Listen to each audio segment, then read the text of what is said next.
Well, an additional text today, Matthew 8, verses 1 through 4. When Jesus came down from the mountainside, large crowds followed him. A man with leprosy came and knelt before him and said, "Lord, if you are willing, you can make me clean."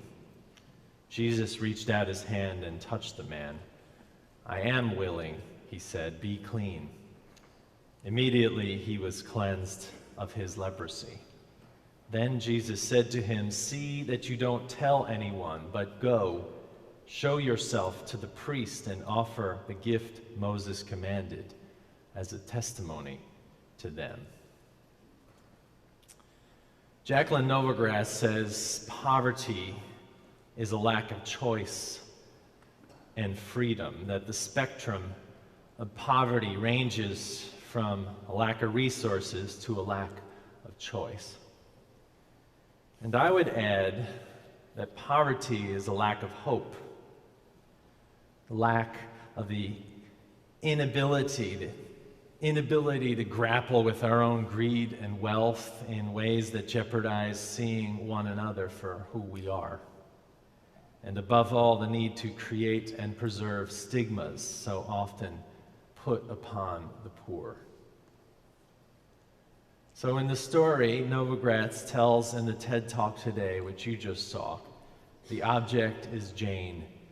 You heard the story. She moves from two dreams, to be a doctor and to have a good husband, to the reality. Her husband leaves, her mother dies, she has two children, no prospects. She turns to prostitution. She hears about a lending program. She puts herself to work to save money, sewing. She repurposes secondhand dresses for celebrations. She gets enough to take the next step, leaving the slums, the dangerous slums, for a house she co-owns with the nonprofit that scales the cost to meet her needs. It's already an amazing story. But then Novogratz tells us she asks Jane an interesting question. She doesn't ask her, "So what is next?" She asks her about her dreams, a sub-theme of all the TED Talks thus far. "I don't have a good husband," she says, "but I realized that what I really wanted was a loving family. I'm not a doctor," she said, "but I'm a volunteer twice a week at the HIV clinic, and I tell them, look at me. I have HIV. I am alive. You must live. You must serve." She says, and we cut it a little close there because Novogratz speaks about it as fast as a locomotive. She says, Jane says, "I'm not a doctor, but I give more than pills. I give them hope." Poverty is the lack of freedom and choice. True. It is. And we see this incredible lack of resources in our world. We see it all the time now, today, more and more. Poverty in America is immense and globally massive. According to Jacqueline Novogratz, over 4 billion working adults make between $1 and $4 a day. And that's why they are poor. And we see poverty issues related to us in the newspaper every day. As much as I'm a soccer fan and a crazy World Cup freak, the $11 billion spent on stadiums, which could have changed the lives of every poor person in Brazil, makes my stomach turn. In America, the gap between the rich and the poor widens every day. According to the Census Bureau, the wealth gap in the U.S. has increased by 15.8% in the last 20 years. That means the gap between the haves and the have-nots widens, leaving a hole in the middle. We see this kind of change in CEO salary increases and flatline wages in the employment rates. Just in 9 years, between 2000 and 2009, manufacturing jobs decreased by 6 million individual jobs. And in Texas, the burden of poverty is falling to women more than anyone, just in our state. One of the wealthiest states with the highest increase in job creation and the fastest growing cities in the country, including Frisco, among others, just here. We have 2.1 million women and girls living in poverty. 333,000 of them here in the Dallas area. And that's just the women, which represent 53% of poor households. Poverty is real. And it ties to choice and freedom. And some in our Wednesday conversation said, which comes first, lack of resources or a lack of choice? And also on a spectrum, not just the spectrum of a lack of resources, but the spectrum from the lack of resources to spiritual poverty we know more about, I think. My colleague spoke of spiritual poverty some weeks ago, and I felt the need to address it again here. Spiritual poverty hits us when we feel, we who are the resourced, feel vulnerable and wonder whether we are going to be okay. I tell you this from my own experience. Right or wrong, I sometimes feel like I will slip from the economic level that I occupy. And it makes me want to pull my marbles closer and protect them from everyone else. It makes me suspicious of others and worried for my children, and in a counterintuitive way, it forces me to think not how I can repair the income disparity around me, but rather how can I get more for myself? Spiritual poverty. It removes the ability to be generous of spirit, to see another's dignity, or to be grounded and centered rather than longing for something that I don't have. Spiritual poverty. It shows up when we feel unworthy, when we think we have a gap in the soul that we cannot fill, a void I call affluenza. Because with affluenza, the resourced among us wonder what is ever enough. And it leads us to a neglect for the search of meaning. The continual pursuit of entertainment becomes the only goal, and above all, it leads us to an inability to be free. And the most dangerous aspect of affluenza is it can force us to make silent calculations about who is entitled to what rights and who is not. It teaches us to be comfortable with the idea that rights aren't an absolute, but enjoyed on a sliding scale based on what we are financially worth. Are you uncomfortable yet? Some like to be uncomfortable. As spiritual people, we must consider not only the real poverty in the world, but the spiritual poverty we participate in every day. We must think about how we can change something of this poverty, not only within ourselves, but with others. And the greatest contribution we can give is not only hope, but the possibility that we can remove the stigmas around us in our society, and not only the stigma of poverty. In the text, Jesus heals the man with leprosy. These stories are so often not about what they say they are. He heals the man with leprosy, but Jesus is more about healing society than healing the man's disease. He's healing the stigma society put upon the man. In biblical times, the leper was blamed for his disease. He was held responsible not only for his own diseased skin, but also for the diseases of society. In biblical times, the leper was seen not only as sick, but as stigmatized. Beyond the ugliness of their skin fallen away, they were seen as the carriers of the burdens of the people, blamed for ill fortune, blamed for the ill will of God, who put ill will upon the people, for God's wrath in storms, for droughts, for economic downturns, for failures in the economic and healthcare systems. That was a joke. You missed it. Jesus says to the man, "Go and show yourself and make an offering." Have you ever seen a leper? I have.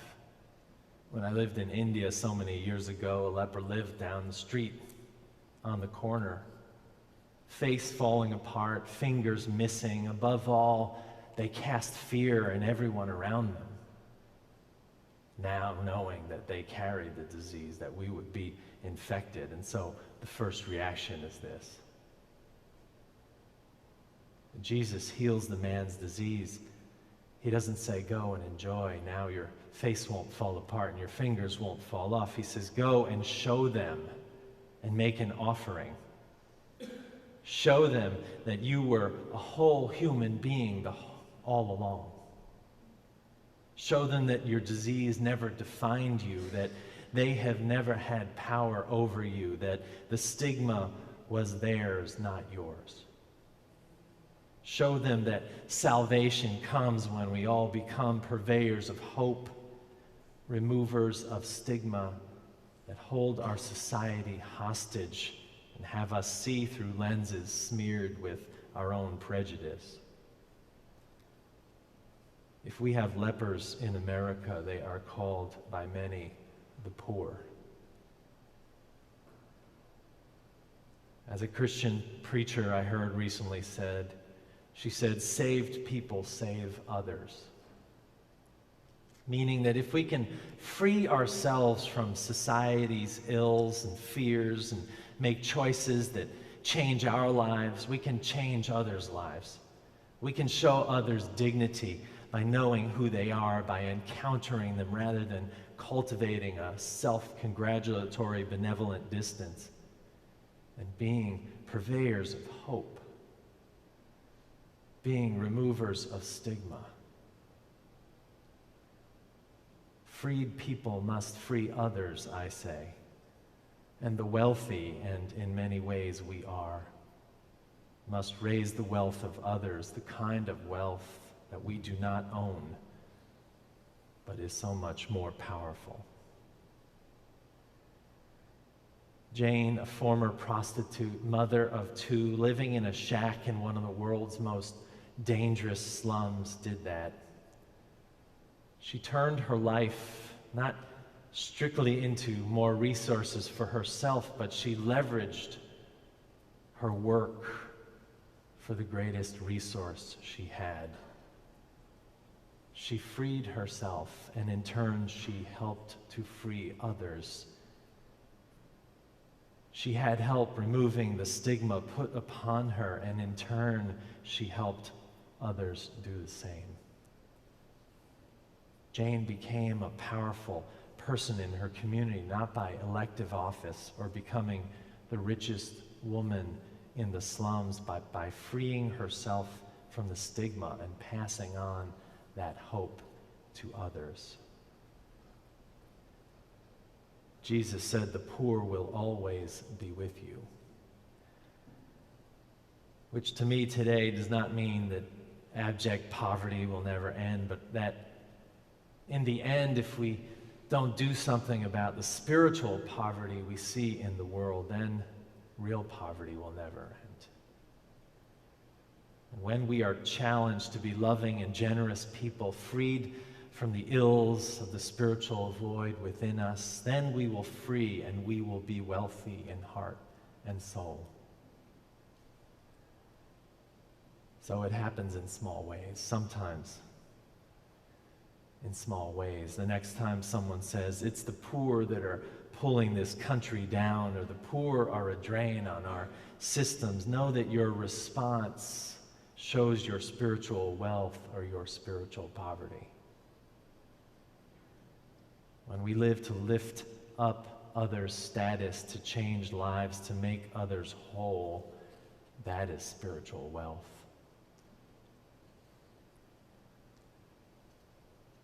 A friend of mine symbolizes this for me today. He's a retired UU minister, a learned and accomplished man, a person who served great churches and preached great sermons.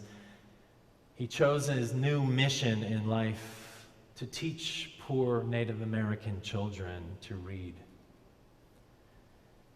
He does it not for himself, but to move the dial of potentiality for even just one child. He makes a difference in just showing up at the school program in his loafers and his button-down shirt, when he could be playing golf and relaxing with a book, but he shows up.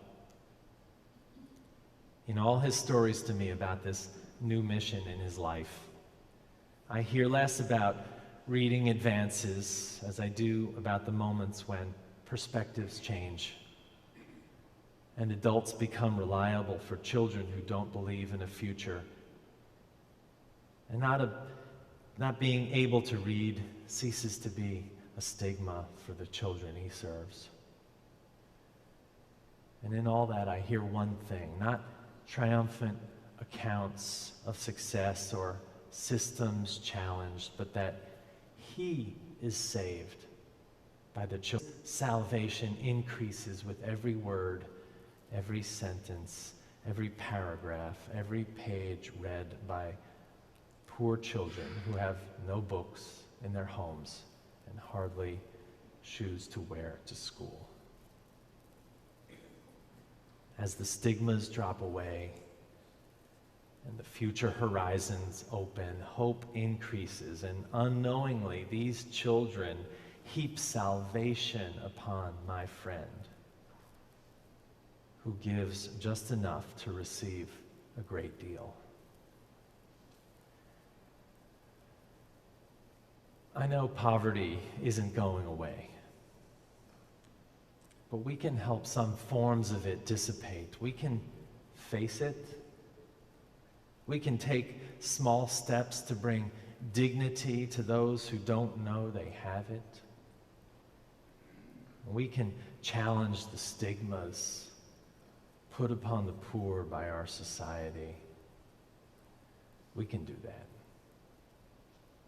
We can say, like the poet said today, I admire the spiritually wealthy. Actually, I rewrote the poem. I admire the spiritually wealthy who speak up for the stigmatized, the leper, the outcast.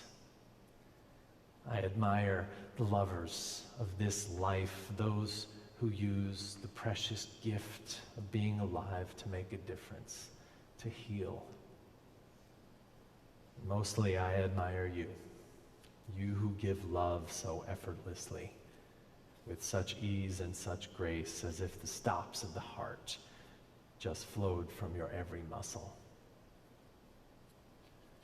Friends, today the call is to be purveyors of hope, to be healers of stigma, to be challengers to the greatest poverty of all, the poverty of the soul. Amen and amen.